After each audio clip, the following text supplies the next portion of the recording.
Hello दोस्तों, नमस्कार। आपका स्वागत है आपके अपने चैनल एनआईसी ऑर्गेनाइजेशन में। जैसा कि आप जानते हैं, इससे पहले हम पॉलिटी की क्लास कर चुके हैं, जो कि पॉलिटी का हमने बेसिक करा था वहाँ पर। और उसके बाद आपकी जो मेन क्लास है वो आज स्टार्ट होने जा रही है, जहाँ से पेपर में ज़्यादा क्वेश्चन बनते हैं, बहुत सारे क्वेश्चन बनते हैं। और टॉपिक का नाम है संविधान सभा।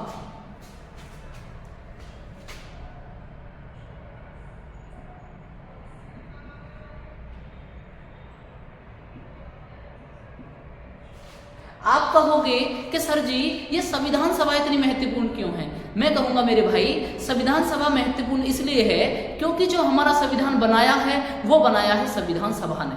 किसने बनाया मेरे भाई? संविधान सभा ने। तो इसलिए हमको संविधान सभा को थोड़ी डिटेल से जानना होगा और वहाँ से क्वेश्चन एग्जाम में बनते हैं। सबसे पहले अगर मैं बात करता हूँ तो संविधान सभा की जो मांग की थी वो सबसे पहले करी थी मेरे भाई, ध्यान से देखेंगे सभी, 1895 ईस्वी में बाल गंगाधर तिलक ने।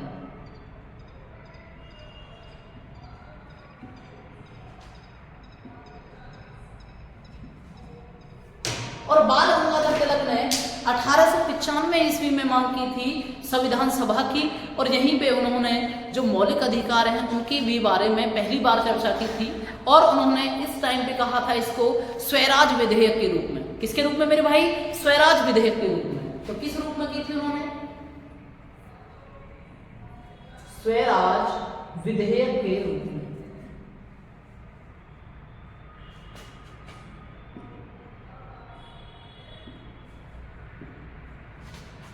आप कहेंगे सर इसके बाद क्या हुआ? मेरे भाई इसके बाद क्या हुआ, हमारी संविधान सभा में बहुत सारे रीजंस होती हैं, बन नहीं पाती है, बहुत ज़्यादा दिक्कत होती है, क्योंकि मौखिक ही मांग की थी इन्होंने, कोई ऐसे औपचारिक मांग नहीं कर पाए थे कि जी हाँ जी हमको चाहिए चाहिए, वैसे ही बोल दिया था, फुट्टल बोल दिया था, कहते थे ना हमारे गाँव में फुट्टल, तो ऐसे ही करके इन्होंने बोल दिया था। इसके बाद अगर मैं मांग की बात करता हूँ तो इसके बाद हमारी 1922 ईस्वी में मांग करी थी मेरे भाई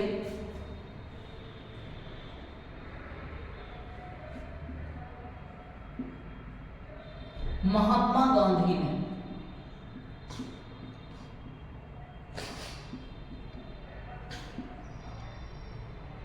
महात्मा गांधी ने भी यूं ही हमको कह दिया था कि भैया हमारे देश का भी एक संविधान होना चाहिए। और इस पर थोड़ा सा टॉपिक पे बात कर लीजिए आप कि भाई संविधान बना लो, संविधान सभा बनाओ जो संविधान बना सके। उसके बाद क्या हुआ, 1923 में आप सबको पता है एक पार्टी गठन हो जाती है जिसको कहते हैं स्वराज पार्टी।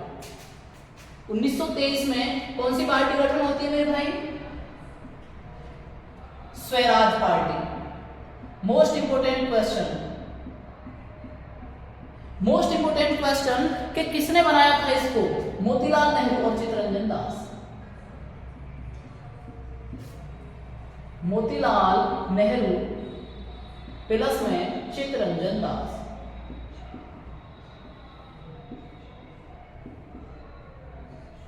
आप कहोगे सर जी ये तो आप हिस्ट्री पढ़ा रहे हो। मैं कह रहा भाई हिस्ट्री नहीं है, हिस्ट्री है ये, बिल्कुल ठीक बात है, लेकिन इस बंदे ने भी 1924 ईस्वी में संविधान सभा की मांग की थी। किसने? मोतीलाल नेहरू ने। कौन है ये मोतीलाल भैया? ये जवाहरलाल नेहरू के पिताजी हैं, जो जवाहरलाल नेहरू हमारे देश के प्रथम प्रधानमंत्री रह चुके हैं। ठीक है जी। तो इन लोगों ने 1924 ईस्वी में मोतीलाल नेहरू जी ने हमारे संविधान सभा की मांग की थी। 1924 मोतीलाल नेहरू ने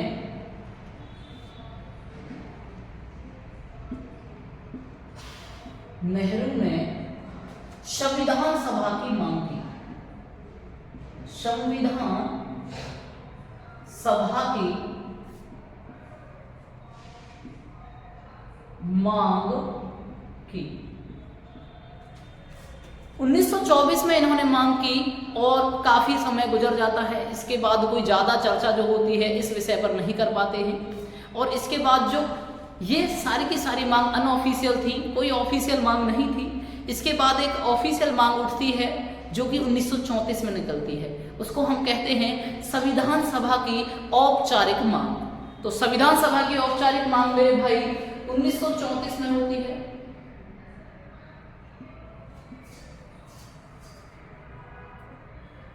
संविधान सभा की औपचारिक मांग।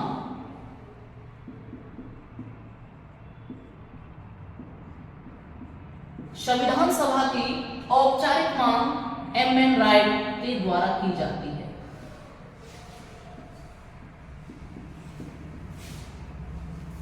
संविधान सभा की औपचारिक मांग एम.एन. राय के द्वारा की जाती है। अब यहाँ से जो है हमारे संविधान सभा के विषय में बहुत सारी चर्चाएं होने लगती हैं और यहाँ से एक अंग्रेजों पर भी थोड़ा बर्डन बनने लगता है, क्योंकि ऑफिशियल मांग जो है वो उठ चुकी है। अब ऑफिशियल मांग उठने के बाद 1936 में फिर से हमारी जो कांग्रेस है वो मांग कर देती है। 1936 में संविधान सभा की मांग करती है कांग्रेस फैजपुर के अंदर। मैं आपसे कहूंगा मेरे भैया, फैजपुर कहाँ है?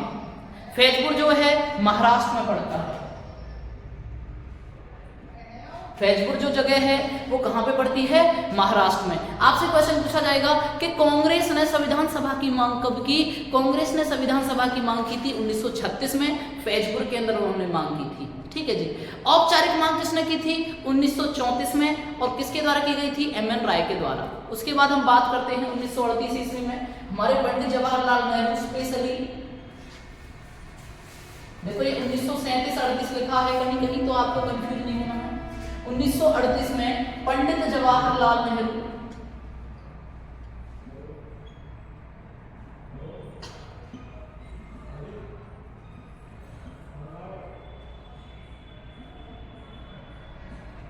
तो आपसे पूछा जाएगा कि पंडित जवाहरलाल नेहरू ने संविधान सभा की मांग कब की? 1938 के अंदर उन्होंने संविधान सभा की मांग कर दी, लेकिन उससे पहले ही कांग्रेस मांग कर चुकी थी। कब? 1936 में कांग्रेस ने मांग कर दी, और इससे पहले औपचारिक मांग कर चुके थे हमारे एम.एन. रॉय 1934 के अंदर।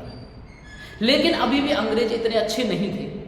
ठीक है जी, बहुत अत्याचार करे, हमको बहुत तबाह किया, किस तरह से हमारा सारा खजाना लूट के ले गए, बहुत सारे उन्होंने गंदे गंदे काम किए, लेकिन वो अभी भी संतुष्ट नहीं हुए और उन्होंने हमें अपनी संविधान सभा बनाने का मौका नहीं दिया। लेकिन वो कहते हैं ना भैया कि कुदरत से कोई नहीं बच सकता, और यही काम होता है। 1939 में द्वितीय विश्व युद्ध स्टार्ट हो जाता है। 1939 में स्टार्ट होता है द्वितीय विश्व युद्ध।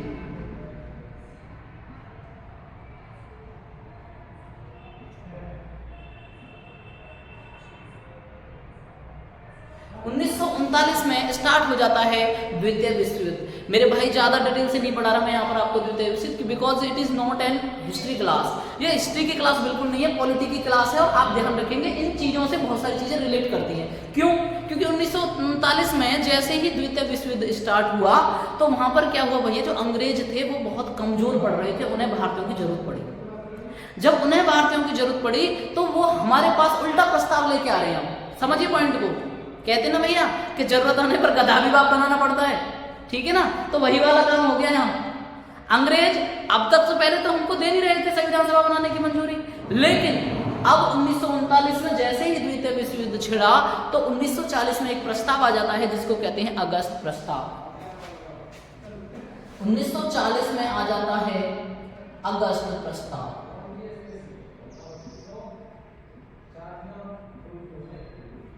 1940 के अंदर आ जाता है अगस्त प्रस्ताव, और इसमें क्या हुआ था, अंग्रेजों ने हमको संविधान सभा बनाने की स्वीकृति दे दी थी। हम क्या बना सकते हैं? अपनी संविधान सभा बनाने की स्वीकृति।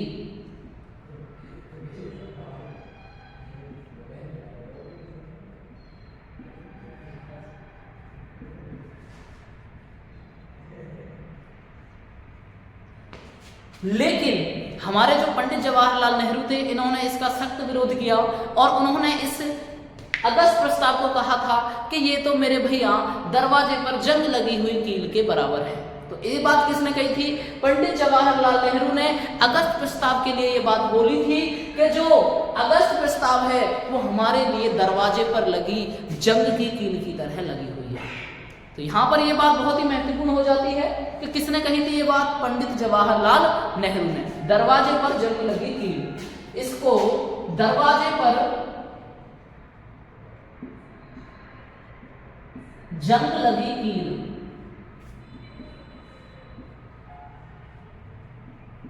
किसने कहा मेरे भैया? पंडित जवाहरलाल नेहरू।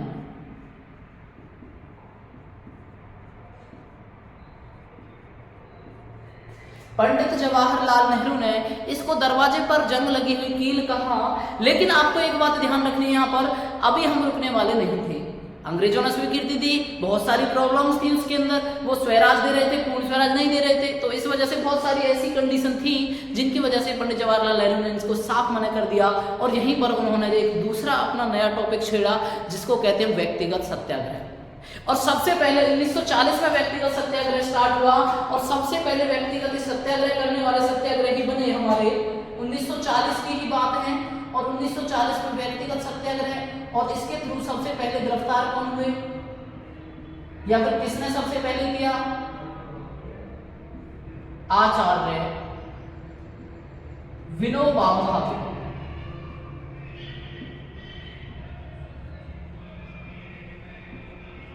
आचार्य विनोबा भावे, ये वही विनोबा भावे हैं जिन्होंने भूदान आंदोलन चलाया था। कौन सा आंदोलन चला था मेरे भाई?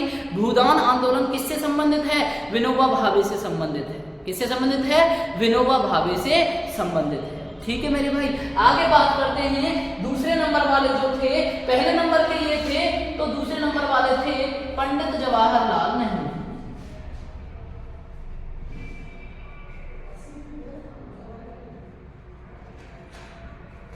आज की वीडियो बहुत डिटेल से होने वाली है, एक बेहतरीन वीडियो आपके लिए साबित होने वाली है। किसी को भी स्किप वीडियो को नहीं करना है, अंत तक जरूर देखना है। कहीं ना कहीं आपको बहुत ही महत्वपूर्ण कंटेंट इसमें मिलेगा, साथ ही साथ आपकी हिस्ट्री की थोड़ी प्रैक्टिस हो जाएगी। ठीक है, क्योंकि यहाँ से क्वेश्चन बहुत ज़्यादा आते हैं पेपरों में, इसलिए मैंने सोचा मैं इसको स्किप नहीं करता हूँ और इसको थोड़ा डिटेल से बताकर चलते हैं कि व्यक्तिगत सत्याग्रह किसने स्टार्ट किया? आचार्य विनोबा भावे ने। कब स्टार्ट हुए? 1942 के अंदर। इसके बाद क्या होता है भैया? 1940 के अंदर, सॉरी फॉर दैट, 1942 में हमारा भारत छोड़ो आंदोलन स्टार्ट हो जाता है। क्या स्टार्ट हो जाता है? भारत छोड़ो आंदोलन 1942। और भारत छोड़ो आंदोलन स्टार्ट हो जाता है 1942 में। 1942 में स्टार्ट हो जाता है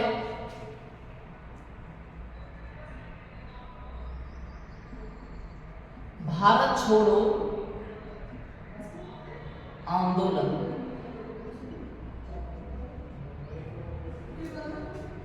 भारत छोड़ो आंदोलन कब स्टार्ट हो जाता है? 1942 में 8 अगस्त 1942 को स्टार्ट होता है मेरे भाई। कब स्टार्ट होता है? 8 अगस्त। कई किताबों में 9 अगस्त को लिखा हुआ है।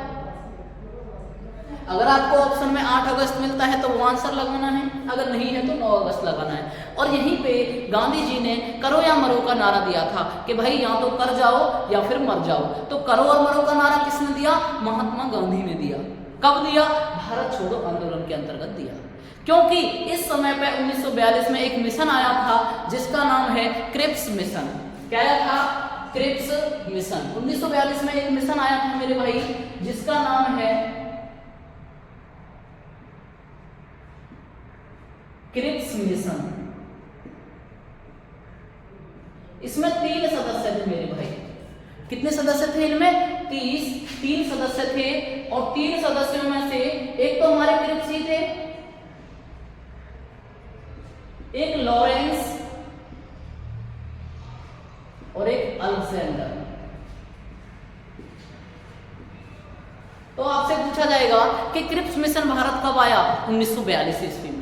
क्रिप्स मिशन में कितने मेंबर थे? 3। कौन कौन थे? Cripps, Lawrence, Alexander. हाँ, तो मैं आपको क्या बता रहा था दोस्तों कि 1942 में एक मिशन आया था जिसका नाम है क्रिप्स मिशन। और उसमें कितने व्यक्ति थे भैया? 3 व्यक्ति आए थे, जिसके अंदर क्रिप्स, लॉरेंस और तीसरा व्यक्ति था मेरे भैया अलेक्जेंडर।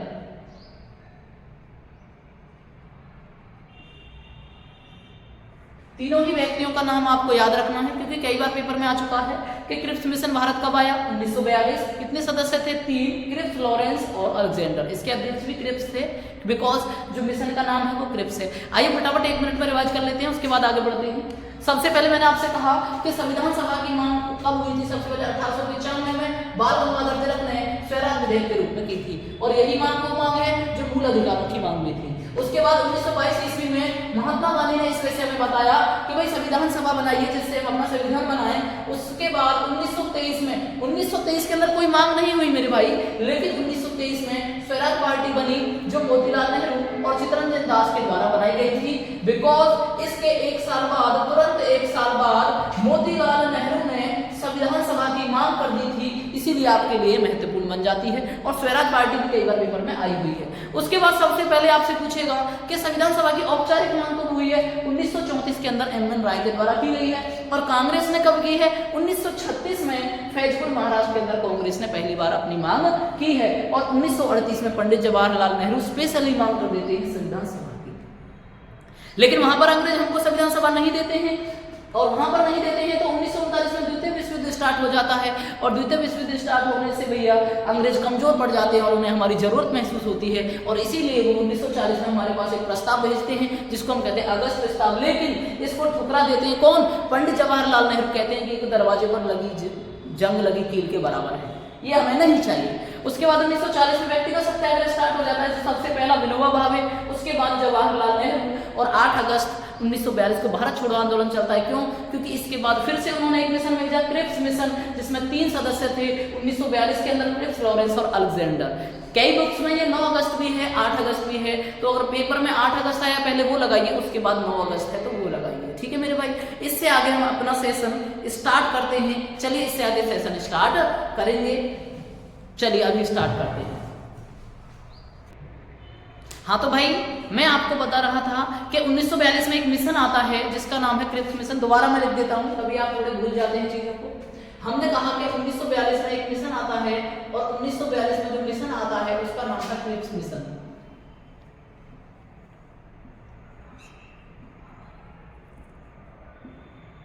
और क्रिप्स मिशन को भैया 3 मेंबर इसके अंदर होते हैं, क्रिप्स, लॉरेंस और अलेक्जेंडर। क्यों बता रहा हूं मैं आपको बात? क्योंकि क्रिप्स मिशन को महात्मा गांधी ने पोस्ट डेटेड चेक कहा था। महात्मा गांधी जी ने इसको क्या कहा था? Post dated cheque.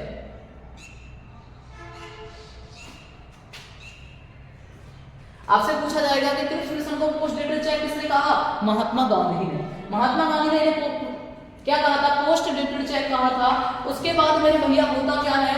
1945 की ही बात है, द्वितीय विश्व युद्ध अपने अंतिम चरण में होता है, और उस समय पे अमेरिका, कौन सा देश मेरे भैया? अमेरिका, आपने सुना होगा, जापान में परमाणु बम गिरा देता है 2 जगह पे। एक सबसे पहले हिरोशिमा, पहली जगह का नाम है हिरोशिमा, और दूसरी जगह का नाम है नागासाकी। 6 अगस्त 1945 और दूसरा 9 अगस्त 1945। एक 6 अगस्त 1945 और एक 9 अगस्त 1945। नागासाकी, हिरोशिमा और नागासाकी। यहाँ पर गिराया जाता है लिटिल बॉय, और यहाँ पर गिराया जाता है फैट मैन। दोनों ही जगह जापान के अंदर होती है। दोनों ही जगह कहां पर है मेरे भैया? जापान। ये भी जापान और ये भी जापान, दोनों ही जगह कहां पर पड़ती हैं? जापान में पड़ती हैं। अब 1939 से 1945 तक जब दूसरा विश्व युद्ध खत्म हो जाता है तो वो शांति स्थापित करने के लिए एक संघ की स्थापना होती है जिसको हम कहते हैं संयुक्त राष्ट्र संघ। संयुक्त राष्ट्र संघ की स्थापना हो जाती है, संयुक्त राष्ट्र संघ, और इसकी स्थापना होती है, इसको हम कहते हैं इंग्लिश के अंदर यूएनओ, और इसकी स्थापना हो जाती है 24 अक्टूबर 1945 को। यहां से एक और आपका क्वेश्चन बन सकता है कि यूएनओ दिवस कब मनाया जाता है? तो यूएनओ दिवस मनाया जाता है 24 अक्टूबर को। आपसे एक दिवस भी यहां से क्लियर हो जाएगा कि मेरे भैया यूएनओ दिवस कब मनाया जाता है? तो यूएनओ दिवस मनाया जाता है मेरे भाई 24 अक्टूबर को मनाया जाता है यूएनओ दिवस। अब यूएन दिवस ने शांति स्थापित करने के बाद जो द्वितीय विश्व युद्ध है उसका अंत हो जाता है, और उसका अंत होने के बाद हमारे पास एक मिशन आता है जिसको हम कहते हैं मेरे भाई 1946 में कैबिनेट मिशन।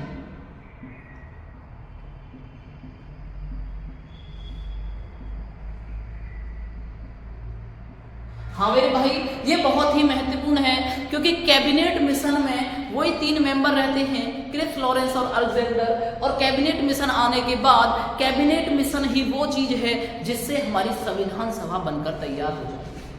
कैबिनेट मिशन हमारा क्या बना देता है भैया? संविधान सभा।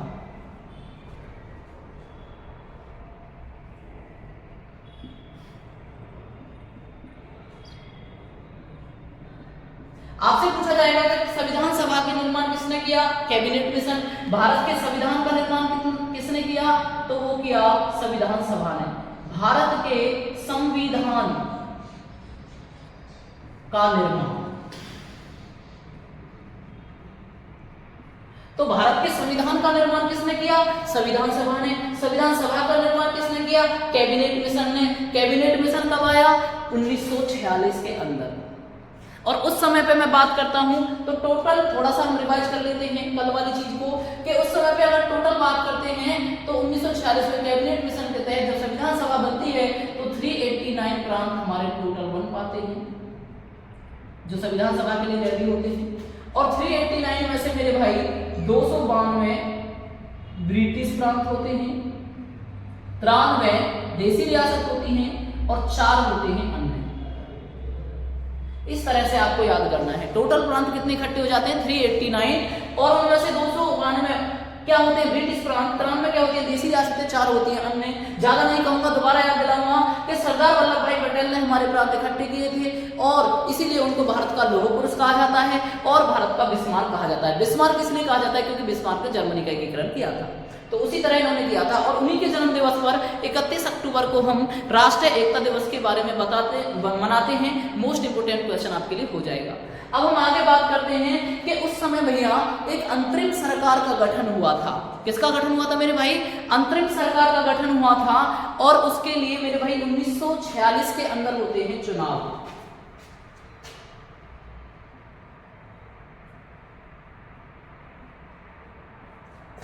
और ये भैया प्रांतों की विधानसभा के सदस्य भाग लेते हैं। प्रांतों की विधानसभा, प्रांतों की विधानसभा जो होती है वो इसको चुनती है। आप कहेंगे सर जी कौन सा प्रांत इसमें भाग नहीं लेता है? तो इस प्रांत में जो भाग नहीं लेता है वो है हैदराबाद। हैदराबाद इसमें हिस्सा नहीं लेता है। आपसे पेपर में पूछा जाएगा। हाँ, तो मैं आपको बता रहा था कि भैया प्रांतों की विधानसभा इसमें भाग लेती है, और किसने इसमें भाग नहीं लिया था? हैदराबाद ने इसमें भाग नहीं लिया था। और सबसे ज्यादा महत्व, जो सबसे ज्यादा रोल प्ले करती है, सबसे ज्यादा, ये भी पेपर में पूछा गया इसलिए बता रहा हूं, सबसे ज्यादा हमारा करती है जो रोल प्ले, वो है संयुक्त प्रांत। कि कौन सा प्रांत जो है सबसे ज्यादा चुनाव में अपना रोल प्ले करता है, भाग लेता है बड़े पैमाने पर? संयुक्त प्रांत। ठीक है मेरे भाई। और संयुक्त प्रांत के बाद हम बात करते हैं मेरे भैया, संयुक्त प्रांत के बाद आपको ध्यान रखना है जो अंतरिम सरकार का गठन हो जाता है, और कितनी सीटों पर चुनाव होते हैं? जो चुनाव होते हैं मेरे भाई वो होते हैं 296 सीटों पर। बाकी के जो आपके मेंबर रहते हैं वो नॉमिनेटेड रहते हैं। कितने मेंबर? 93 मेंबर नॉमिनेटेड यानी कि मनोनीत रहते हैं, उन पर कोई इलेक्शन नहीं होता है। अब आपको इलेक्शन के बारे में थोड़ी सी बात जाननी होगी कि 296 सीटों पर चुनाव हुआ है, 93 मनोनीत हो गए, और टोटल कितने हो गए? 389। तो इन 296 में से सबसे ज्यादा बहुमत के साथ कांग्रेस जीत जाती है, क्योंकि उस समय पे कांग्रेस एक बहुत बड़ी संस्था थी, उसी ने हमारे भारत देश को आजाद कराया था। तो वहां पर मेरे भाई 208 सीटें जो हैं वो कांग्रेस को मिल जाती हैं, 73 सीटें जो हैं वो हमारी मुस्लिम लीग ले जाती है भैया, और बाकी जो 15 हैं वो अन्य पे चली जाती है। इस तरह से आपके जो चुनाव हैं वो कंप्लीट हो जाते हैं और चुनावों के बाद आपको पता होना चाहिए कि कौन से चुनाव में कौन बनता है, किसको कितनी सीट मिली, और आपसे ये भी पूछा जा सकता है कि संविधान सभा में कुल कितनी महिलाओं ने भाग लिया। तो संविधान सभा में कुल मेरे भाई 15 महिलाएं थीं। कितनी महिलाएं थी मेरे भाई? 15 महिलाएं थीं। और चुनाव होने के बाद अब आपको पढ़ना है अंतरिम मंत्रिमंडल। बात कर लेते हैं, हमको पढ़ना है अंतरिम मंत्रिमंडल।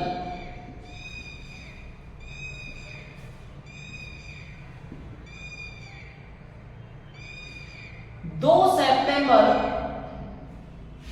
1946 को हमारा अंतरिम मंत्रिमंडल बनकर तैयार हो जाता है और अब आपको 4, 5, 7, 8 जो भी आपके मंत्री हैं अंतरिम मंत्रिमंडल के वो ध्यान करने हैं, उनको याद करना है। बिकॉज पेपर में ये आ जाते हैं कि अंतरिम मंत्रिमंडल में कौन रक्षा मंत्री था, कौन गृह मंत्री था।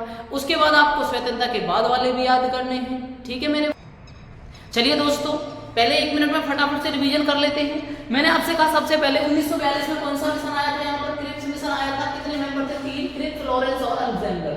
और महात्मा गांधी ने इसको पोस्ट डेटेड चेक कहा था। उसके बाद 1945 में जैसे युद्ध समाप्ति की ओर होता है, जो अमेरिका देश है वो जापान में 2 जगह बम गिरा देता है, हिरोशिमा और नागासाकी। कब गिराता है? 6 अगस्त 1945, 9 अगस्त 1945। यहाँ पर बम गिराया था, उसका नाम था लिटिल मैन, और यहाँ पर जो बम गिराया था उसका नाम था फैट मैन। उसके बाद संयुक्त राष्ट्र संघ जो है उसकी स्थापना हो जाती है 24 अक्टूबर 1945 को, जिसे हम यूएनओ कहते हैं। और इसीलिए आपको ध्यान रखना है कि यूएनओ दिवस कब मनाया जाता है? 24 अक्टूबर को यूएनओ दिवस मनाया जाता है। 1946 में कैबिनेट मिशन आया। मोस्ट इंपोर्टेंट मैं इसको कहूंगा क्योंकि कैबिनेट मिशन ने किसका निर्माण किया? संविधान सभा का, और संविधान सभा ने किया भारत के संविधान का निर्माण। उसके बाद हाँ, तो मैं आपको क्या बता रहा था मेरे भाई? मैं आपको बता रहा था कि भैया कैबिनेट मिशन आता है 1946 में और वो संविधान सभा का निर्माण कर देता है। बिकॉज जो संविधान सभा होती है वो भारत के संविधान का निर्माण करती है। पेपर में पूछा जाएगा भारत के संविधान का निर्माण कौन करता है? संविधान सभा। संविधान सभा का निर्माण कौन करता है? Cabinet mission. कब आता है? 1946। कितने प्रांत इकट्ठे होते हैं? 389 प्रांत होते हैं। 292 ब्रिटिश रियासतें होती हैं, देशी रियासतें 93 और 4 अन्य होते हैं। किसने इकट्ठा किया था? सरदार वल्लभ भाई पटेल। और उनके जन्मदिन पर हम मनाते हैं राष्ट्रीय एकता दिवस 31 अक्टूबर को। उन्हें भारत का लौह पुरुष कहते हैं और उन्हें भारत का बिस्मार्क कहा जाता है। उसके बाद बात करते हैं कि चुनाव हुए थे और सबसे ज्यादा किसने हिस्सा लिया था? संयुक्त प्रांत का रोल था। और किसने नहीं लिया था भैया? हैदराबाद। मोस्ट इंपोर्टेंट, कौन सा विरोध किया था? हैदराबाद ने विरोध किया था। चुनाव हुआ था भैया 296 सीटों पर और 93 सीटें थी मनोनीत। उनमें से कांग्रेस 208, मुस्लिम लीग 73 और 15 अन्य को मिलते हैं। इसके बाद हम याद करेंगे अंतरिम मंत्रिमंडल जो कि 2 सितंबर 1946 को बनता है। और आपको ध्यान रखना है उस समय वायसराय कौन थे? लॉर्ड बेविल। उस समय वायसराय कौन थे? लॉर्ड बेविल। ये भी आपको ध्यान करना है। और उस समय जो हमारे डॉक्टर भीमराव अंबेडकर थे, ये आपको ध्यान रखना है, जो डॉक्टर भीमराव अंबेडकर जी थे वो मेरे भैया पश्चिम बंगाल से चुनकर आए थे। और इसमें महिलाएं कितनी थी मेरे भाई? तो महिलाएं मैंने आपको पहले भी बता चुका हूं, महिलाएं थी इसके अंदर 15 महिलाएं थी जिन्होंने हिस्सा लिया था। और हम अभी 1 ही मिनट में सेकंड के अंदर इसका मंत्रिमंडल और जान लेते हैं। जैसा कि मैंने आपको बताया इसका गठन हुआ था 2 सितंबर 1946 को। अब मैं बात करता हूं सबसे पहले हम बात करते हैं मेरे भाई गृह एवं सूचना प्रसारण मंत्रालय की। ये किस मंत्री के पास था? तो ये था सरदार वल्लभ भाई पटेल। वल्लभ भाई पटेल। बात करते हैं शिक्षा मंत्री कौन थे? सी राजगोपालाचारी।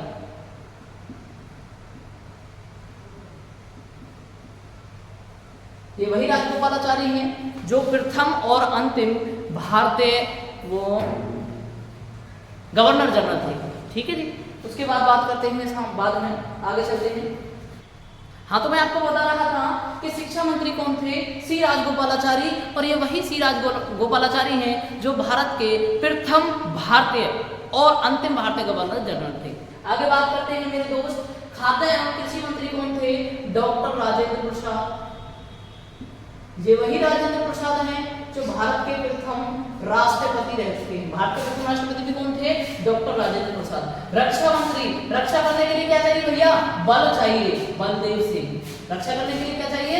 बल चाहिए, बलदेव सिंह। उसके बाद वित्त मंत्री, वित्त यानी पैसा, और पैसे के लिए कहते हैं लिया जल्दी से, तो लिया से बनेगा मेरे भाई लियाकत अली।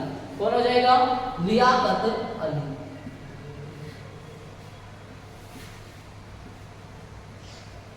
आगे बात करते हैं स्वास्थ्य मंत्री, और स्वास्थ्य मंत्री जो थे वो थे गजनफर अली खान। स्वास्थ्य मंत्री कौन थे मेरे भाई? गजनफर अली खान। गजनफर अली खान। और कानून मंत्री कौन थे? कानून मंत्री थे जोगेंद्र नाथ मंडल। जोगेंद्र नाथ मंडल। श्रम मंत्री कौन थे भाई? जग में जीवन काटने के लिए श्रम करना चाहिए, तो जगजीवन राम। जगजीवन राम। बात करते हैं रेल मंत्री की, तो रेल मंत्री थी इस समय पे अरुणा आसफ अली। जैसा कि मैंने आपको बताया था कि हमारी संविधान सभा में, तो भैया मैं आपसे कहूंगा रेल मंत्री कौन थी? अरुणा आसफ अली, ये हमारी रेल मंत्री थी। खनन एवं बंदरगाह मंत्री, खनन के नाम से आपको पता है चीज हमने भाभा के नाम से जानते हैं, मुंबई के अंदर पहला स्थापित हुआ था, तो वही है एच.सी. भाभा। कौन बनाया गया था? एच.सी. भाभा। उद्योग मंत्री की मैं बात करता हूं, तो कोई उद्योग है उसमें चीज को मथना पड़ता है। क्या करना पड़ता है? मथना पड़ता है। जैसे आटा गूंदते हैं, जानते हैं ना सभी, आटा गूंदते हैं ऐसे, तो इसी तरह से मथना पड़ता है, और मथने से बनाएंगे हम जॉन मथाई। क्या बनाएंगे मेरे भैया? जॉन मथाई। तो दोस्तों ये आपका अंतरिम मंत्रिमंडल है, अंतरिम सरकार है, जिसका गठन होता है 2 सितंबर 1946 को, प्रथम अंतरिम मंत्रिमंडल। यहाँ से क्वेश्चन पेपर में आ सकता है और कई बार पूछा गया है। दोबारा एक बार रिवाइज करेंगे 1 मिनट के अंदर। गृह सूचना प्रसारण मंत्री कौन थे? सरदार वल्लभ भाई पटेल। शिक्षा मंत्री श्री राजगोपालाचारी। खाद्य एवं कृषि मंत्री डॉक्टर राजेंद्र प्रसाद। रक्षा के लिए क्या चाहिए? बल, बलदेव सिंह। वित्त को क्या कहते हैं? लियाकत अली। स्वास्थ्य किसने फाड़ दिया? गज यानी हाथी ने फाड़ दिया, गजनफर खान। कानून के बारे में जोग करते हैं लोग, तो जोगेंद्र नाथ मंडल।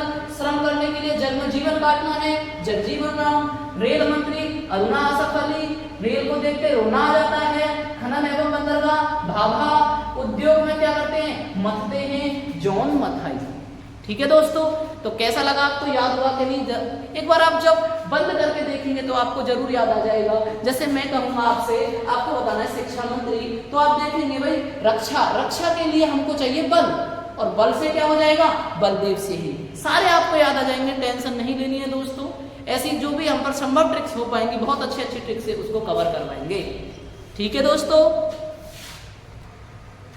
चलिए दोस्तों संविधान सभा के बारे में थोड़ी सी बातें जान लेते हैं, और जो कि महत्वपूर्ण बातें हैं। हालांकि कुछ बातें आपने जान रखी हैं, आपको जानी सी लगेंगी, लेकिन हम बात कर लेते हैं मेरे भैया। संविधान सभा का निर्माण हो गया है, और संविधान सभा का निर्माण किसने किया?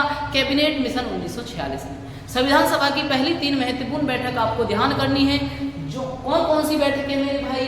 एक बैठक होती है 9 दिसंबर 1946, दूसरी होती है 11 दिसंबर 1946, और तीसरी होती है 13 दिसंबर 1946। जो पहली बैठक है वो रहती है अस्थायी। जब अस्थायी बैठकें बनेगी मेरे भाई, तो स्पेशल सी बात है, जो अध्यक्ष होंगे वो भी होंगे अस्थायी अध्यक्ष।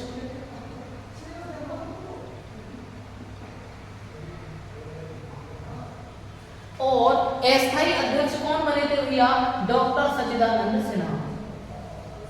डॉक्टर सच्चिदानंद सिन्हा। और ये मेरे भाई जो बैठक थी दिल्ली के अंदर हुई थी, ये बात आपको ध्यान रखनी है। ये क्वेश्चन कई बार पूछ लिया गया है पेपर में। नई दिल्ली के अंदर बनी थी। बात करते हैं 11 दिसंबर 1946 को, तो ये पहली स्थायी बैठक थी मेरे भाई। और अध्यक्ष भी स्थायी बनेंगे।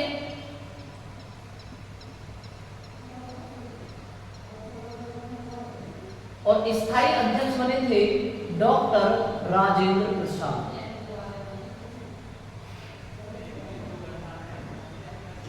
वही डॉक्टर राजेंद्र प्रसाद जो भारत के प्रथम राष्ट्रपति भी हैं। उसके बाद बात करते हैं 13 दिसंबर 1946 को पंडित जवाहरलाल नेहरू एक प्रस्ताव लेकर आते हैं जिसको कहते हैं उद्देश्य का प्रस्ताव।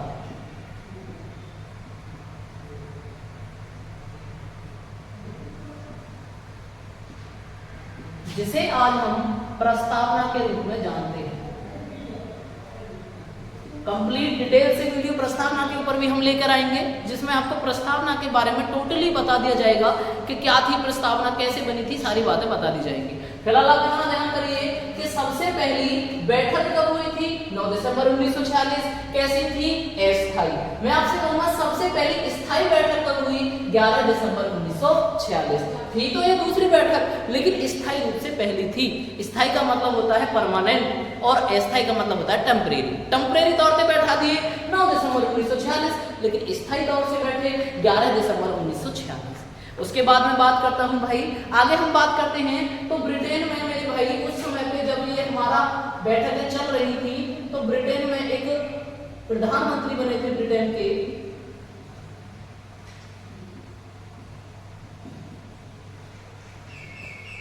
क्लीमेट एटली, और ये लेबर पार्टी से संबंधित रखते थे। तो क्लीमेट एटली लेबर पार्टी से संबंध रखते थे और इन्होंने भारत को आजाद करने का जो फैसला है वो कर चुके थे। और उस समय भारत के भैया अगर हम बात करें वॉयसरॉय की, तो उस समय भारत के वॉयसरॉय थे लॉर्ड माउंटबेटन।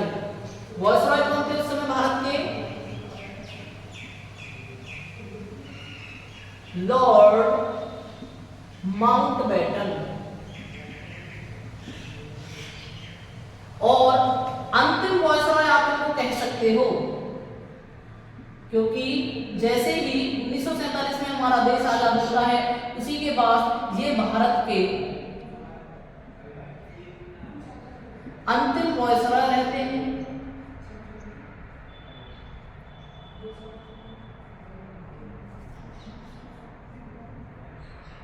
और स्वतंत्र भारत के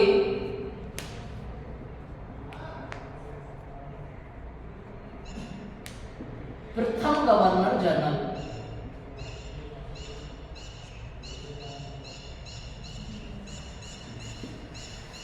भारत की आजादी का प्रस्ताव आता है, भारत की आजादी का, हाँ दोस्तों, भारत की आजादी का जो प्रस्ताव आता है वो आता है 4 जुलाई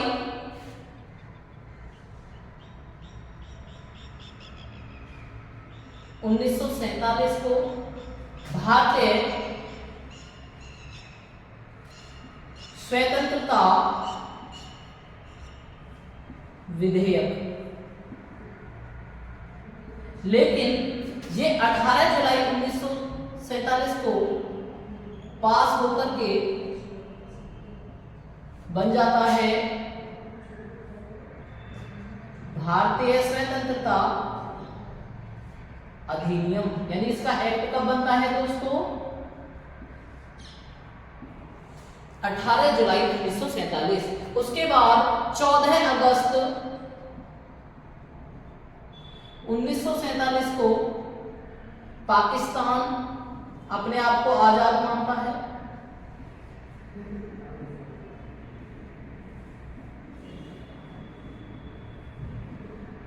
और भारत आजाद होता है 15 अगस्त 1947। भारत होता है आजाद। जब उस समय भारत आजाद हो जाता है, इसीलिए हम 15 अगस्त को स्वतंत्रता दिवस के रूप में मनाते हैं, इंडिपेंडेंस डे के रूप में मनाते हैं। तो आपको पता रहना चाहिए कि भारत हमारा कब आजाद हुआ था? 15 अगस्त 1947। और उसी के उपलक्ष्य में हम स्वतंत्रता दिवस मनाते हैं 15 अगस्त से। यही मैं आपसे अगर क्वेश्चन पूछूं कि कांग्रेस ने अपना पहला स्वतंत्रता दिवस कब मनाया था, तो 26 जनवरी 1930 को कांग्रेस अपना पहला स्वतंत्रता दिवस मना चुकी थी। लेकिन वैसे हमारा देश आजाद कब हुआ था? 15 अगस्त 1947। ध्यान करेंगे मेरे भाई।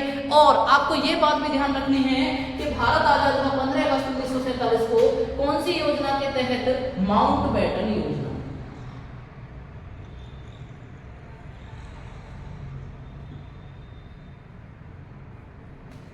माउंटबेटन योजना के तहत भारत देश आजाद हो जाता है। जब भारत देश आजाद हो गया है, पाकिस्तान अलग हो गया है, तो कुछ सीटें वहां पर भी जाएंगी, ऐसे नहीं कि सारी सारी सीट भारत के अंदर ही बची रहेंगी। तो उस समय क्या हुआ मेरे भाई, जो 389 सीट थी, उन 389 में से 90 जो थी वो मेरे भैया पाकिस्तान में चली गई, तो 299 सीट बची। ये पेपर में पूछा गया है कितनी सीटें बची उस समय पे, 299 जब नक्शा कट करके चली गई। और उसके बाद उनमें से अगर मैं बात करूं तो 229 और 70, जो 229 थे वो ब्रिटिश प्रांत थे और देसी रियासतें कितनी थी मेरे भैया? 70। ये आपसे कहेगा पुनर्गठन, संविधान सभा का पुनर्गठन, इसको हम कहते हैं भैया संविधान सभा का पुनर्गठन। संविधान सभा का पुनर्गठन, पुनर्गठन का मतलब दोबारा गठन करना पड़ेगा भैया, करना पड़ेगा ना। जब पाकिस्तान आजाद हो गया तो करना पड़ेगा गठन। तो संविधान सभा का पुनर्गठन कब किया गया? गठन नहीं कहोगे आप इसको, पुनर्गठन कहोगे। क्या कहोगे इसको? पुनर्गठन कहोगे कि पुनर्गठन किया गया। और पुनर्गठन में देसी रियासतें कितनी थी? 70, ब्रिटिश प्रांत कितने थे? 229, और टोटल सीटें कितनी थी? 299। और कौन सी योजना के थ्रू ये पुनर्गठन हुआ था? उसका नाम है डिक्की बर्डे योजना।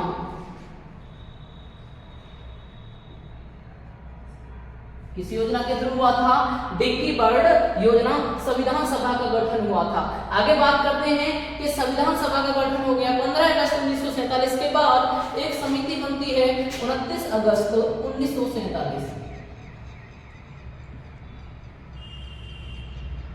जिसको हम कहते हैं प्रारूप समिति। मोस्ट इंपोर्टेंट है, या फिर इसको कहते हैं पांडुलेखन समिति।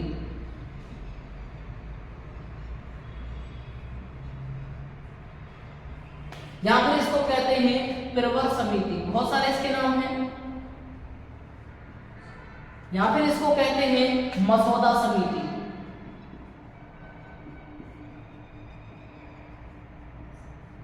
इस तरह से इसके कई नाम हैं। और प्रारूप समिति का गठन हुआ 29 अगस्त 1947। अच्छा, ट्रिक के तौर पर आप ध्यान रख सकते हो 14 और 15 को जोड़ दो, 14 और 15 को जोड़ा तो कितना बन गया?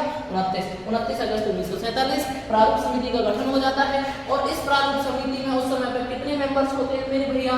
प्रारूप समिति में होते हैं टोटल 7 मेंबर्स। और जिनमें बात करें अध्यक्ष कौन होते हैं, तो अध्यक्ष सब आप जानते होंगे, अध्यक्ष होते हैं डॉक्टर भीमराव अंबेडकर। डॉक्टर भीमराव अंबेडकर यहाँ पर अध्यक्ष बन जाते हैं। और डॉक्टर भीमराव अंबेडकर के बाद जो अन्य 6 सदस्य थे वो कौन थे, ये जानना भी आपको बहुत ही जरूरी है।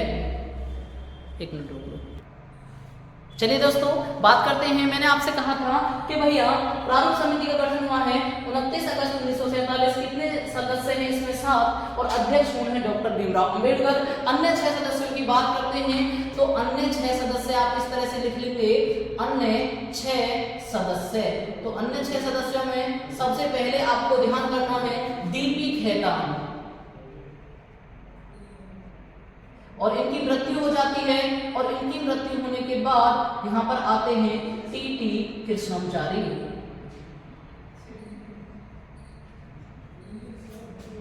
तो डीपी खेतान, और डीपी खेतान की मृत्यु के बाद कौन आते हैं? टीटी कृष्णमाचारी। उसके बाद बीएल मित्तर, और बीएल मित्तर भी इस्तीफा दे देते हैं। और बीएल मित्तर के स्थान पर आते हैं मेरे भैया एन माधवराव। दूसरे नंबर के कौन है भैया? बीएल मित्तर, और इन्होंने दे दिया मेरे भैया इस्तीफा। तो इनके स्थान पर आए एन माधवराव। नंबर 3 की बात करते हैं के एम मुंशी। नंबर 4 की बात करते हैं मोहम्मद सादुल्लाह। नंबर 5 की बात करते हैं अल्लादी कृष्ण स्वामी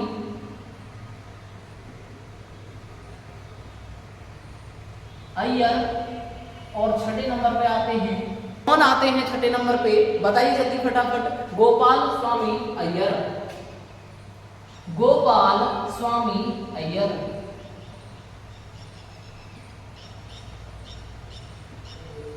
इनको याद करना बहुत ही जरूरी है। क्यों जरूरी है? क्योंकि पेपर में ऐसे आ जाता है कि इनमें से कौन सा सदस्य प्रारूप समिति का नहीं था। आपको ऑप्शन में देगा पंडित जवाहरलाल नेहरू, तो बिल्कुल नहीं है इनमें। राजेंद्र प्रसाद, वो भी बिल्कुल नहीं है। तो सारे के सारे मेंबर आपको याद करने, हाँ भाई इनको जरूर याद करेंगे। अगर आप वैसे मेंबर मिलेंगे तो 1 2 3 4 5 6 7 8 9 मेंबर हो रहे हैं, क्योंकि एक की मृत्यु हो गई, उसकी जगह दूसरा आया, एक ने इस्तीफा दे दिया, उसकी जगह दूसरा आया। लेकिन बेसिक तौर पर वहां पर कितने मेंबर थे? बेसिक तौर पर वहां पर मेरे भाई 7 ही मेंबर थे, क्योंकि जिसने इस्तीफा दे दिया उसको क्या ही काउंट करेंगे हम लोग, है कि नहीं? तो इसीलिए हमको ध्यान करना है। और एक बात और ध्यान रखेंगे, इस तरीके की ज्यादातर इनसे जुड़ी हुई उस समय कितनी समिति बनी थी? लगभग जो समिति बनी थी, इंपोर्टेंट महत्वपूर्ण जो समिति बनी थी वो बनी थी 13। संविधान सभा से जुड़ी हुई महत्वपूर्ण समिति जो थी, कितनी समिति बनी थी मेरे भैया? 13 समिति बनी थी। और कितने समिति थी, कितने वोट थे, कितने अध्यक्ष थे जिन्होंने यहाँ पर हस्ताक्षर किया? संविधान पर कितने लोगों ने हस्ताक्षर किया? तो भैया 284। ये भी आपको नोट करके लिख देना है, अति महत्वपूर्ण है। कितने ने हस्ताक्षर किया? 284। कितनी महिलाएं थी? 15। ये बात मैं आपको पहले बता चुका हूँ। आइए फटाफट ज्यादा से ज्यादा 1 मिनट में इसे रिवाइज कर लेते हैं कि भैया संविधान की बैठक सबसे पहले हुई थी 9 दिसंबर 1946। अस्थायी बैठक, अस्थायी अध्यक्ष डॉक्टर सच्चिदानंद सिन्हा। 11 दिसंबर 1946 स्थायी बैठक, स्थायी अध्यक्ष डॉक्टर राजेंद्र प्रसाद। 13 दिसंबर 1946 पंडित जवाहरलाल नेहरू लेकर आए उद्देश्य का प्रस्ताव, जिसको हम कहते हैं प्रस्तावना। आप कहेंगे अध्यक्ष कौन है? डॉक्टर राजेंद्र प्रसाद। भाई परमानेंट का मतलब है एंड तक अध्यक्ष कौन रहे हैं? डॉक्टर राजेंद्र प्रसाद। आगे बात करते हैं, ब्रिटेन के प्रधानमंत्री उस समय पे क्लीमेंट एटली बन जाते हैं लेबर पार्टी से, और उनके मन में भारत को आजाद करने के लिए आ जाती है। और वायसराय थे उस समय पे लॉर्ड माउंटबेटन, जो कि अंतिम वायसराय होते हैं, क्योंकि भारत के अंतिम वायसराय पेपर में पूछा जाए लॉर्ड माउंटबेटन। और स्वतंत्रता बाद भारत के प्रथम गवर्नर जनरल कौन थे? Lord Mountbatten. 4 जुलाई 1947 को भारतीय स्वतंत्रता का विधेयक आता है। विधेयक को कहते हैं बिल। पहले बिल आता है, लोकसभा राज्यसभा पास करती है, फिर राष्ट्रपति हस्ताक्षर करता है, उसके बाद ही तो एक्ट बनता है वो। तो उसके बाद 18 जुलाई 1947 को भारतीय स्वतंत्रता अधिनियम बन गया, और 14 अगस्त 1946 को पाकिस्तान का आजाद हो गया, और 15 अगस्त 1947 को भारत आजाद हो जाता है। और कौन सी योजना रहती है? माउंटबेटन योजना। और 29 देखो ट्रिक है, दोनों को जोड़ दीजिए। 29 अगस्त 1947 को प्रारूप समिति का गठन हो जाता है। 7 सदस्य, अध्यक्ष डॉक्टर राजेंद्र प्रसाद, डीपी खेतान की मृत्यु होने के बाद टीटी कृष्णचारी, बीआर मित्तर इस्तीफा देने के बाद एन माधवराव, केएम मुंशी, मोहम्मद सादुल्ला, कृष्ण स्वामी अय्यर और गोपाल स्वामी अय्यर। विभाजन के बाद संविधान सभा का भी पुनर्गठन यहाँ पर हो जाता है। संविधान सभा का भी पुनर्गठन यहाँ पर हो जाता है, और 389 में से 90 मेंबर पाकिस्तान में चले जाते हैं, जैसे कि 299 यहाँ पर मेंबर बचते हैं। उनमें से 229 ब्रिटिश प्रांत रहते हैं और 70 देसी रियासतें होती हैं। उसके बाद इस योजना का नाम भी आपको ध्यान रखना है, डिक्की बर्ड योजना। संविधान सभा का पुनर्गठन किस योजना के थ्रू होता है? डिक्की बर्ड योजना। समिति पर कितने समिति बनती है? टोटल 13। कितने व्यक्ति हस्ताक्षर कर देते हैं? 284 इस पर हस्ताक्षर कर देते हैं। उसके बाद मैंने आपको बता चुका हूं कि 26 नवंबर 1949 को 26 नवंबर 1949 को हमारा जो संविधान है वो बनकर तैयार हो गया, पारित हो गया, अधिनियमित। ठीक है जी, सारा कुछ काम 26 नवंबर 1949 को हो गया था। 2 वर्ष 11 महीने 18 दिन का समय लगा, लगभग 64 लाख रुपए का खर्चा आया, 166 बैठक हुई, और जिनमें से एक अस्थायी थी और स्थायी बैठक 165 हुई। 114 दिन तक इस पर बहस चली, और उसके बाद 24 जनवरी 1950 भारत की जो संविधान सभा थी वो आखिरी बार इकट्ठा हुई, यानी कि संविधान सभा की अंतिम बैठक 24 जनवरी 1950 को होती है, और 24 जनवरी 1950 को ही राष्ट्रपति को अंगीकृत किया जाता है। साथ ही साथ हमारा राष्ट्रीय गान और राष्ट्रीय गीत, इसको भी 24 जनवरी 1950 को अंगीकृत कर लिया जाता है। लेकिन आपको एक बात ध्यान रखनी है कि हमारा जो राष्ट्रीय ध्वज है उसको 22 जुलाई 1947 को अंगीकृत कर दिया जाता है। इसीलिए हम कहते हैं राष्ट्रीय झंडा अंगीकरण दिवस कब मनाया जाता है? तो 22 जुलाई को मनाया जाता है। इसी बातों को आपको ध्यान रखना है। हमारा राष्ट्र चिन्ह क्या है मेरे भैया?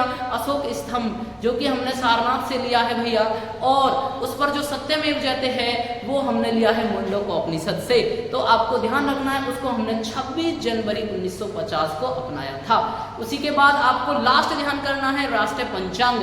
राष्ट्रीय पंचांग का मतलब कैलेंडर, शक संवत पर आधारित हमारा कैलेंडर है, और शक संवत पर आधारित है। हमने उसे 22 मार्च 1957, कब हमने अपनाया था उसको? 22 मार्च 1957। चैत महीने से शुरू होता है और फागुन पे खत्म होता है, ये भी आपको ध्यान करना है। कई एग्जाम्स में ये पूछा जा चुका है कि कब शुरू हुआ था, होता है चैत्र में शुरू होता है, और उसके बाद अंत कब होता है? फागुन में होता है, होली खेलने के साथ ही। ठीक है जी। इससे आगे कल हम पढ़ेंगे संविधान के स्रोत। थैंक यू दोस्तों। कैसा लगा आपको? अगर आपको वीडियो अच्छी लगी हो, हमारा कंटेंट अच्छा लगा हो, तो ज़्यादा से ज़्यादा वीडियो को लाइक करें, शेयर करें और चैनल को सब्सक्राइब करना ना भूलें। जय हिंद दोस्तों।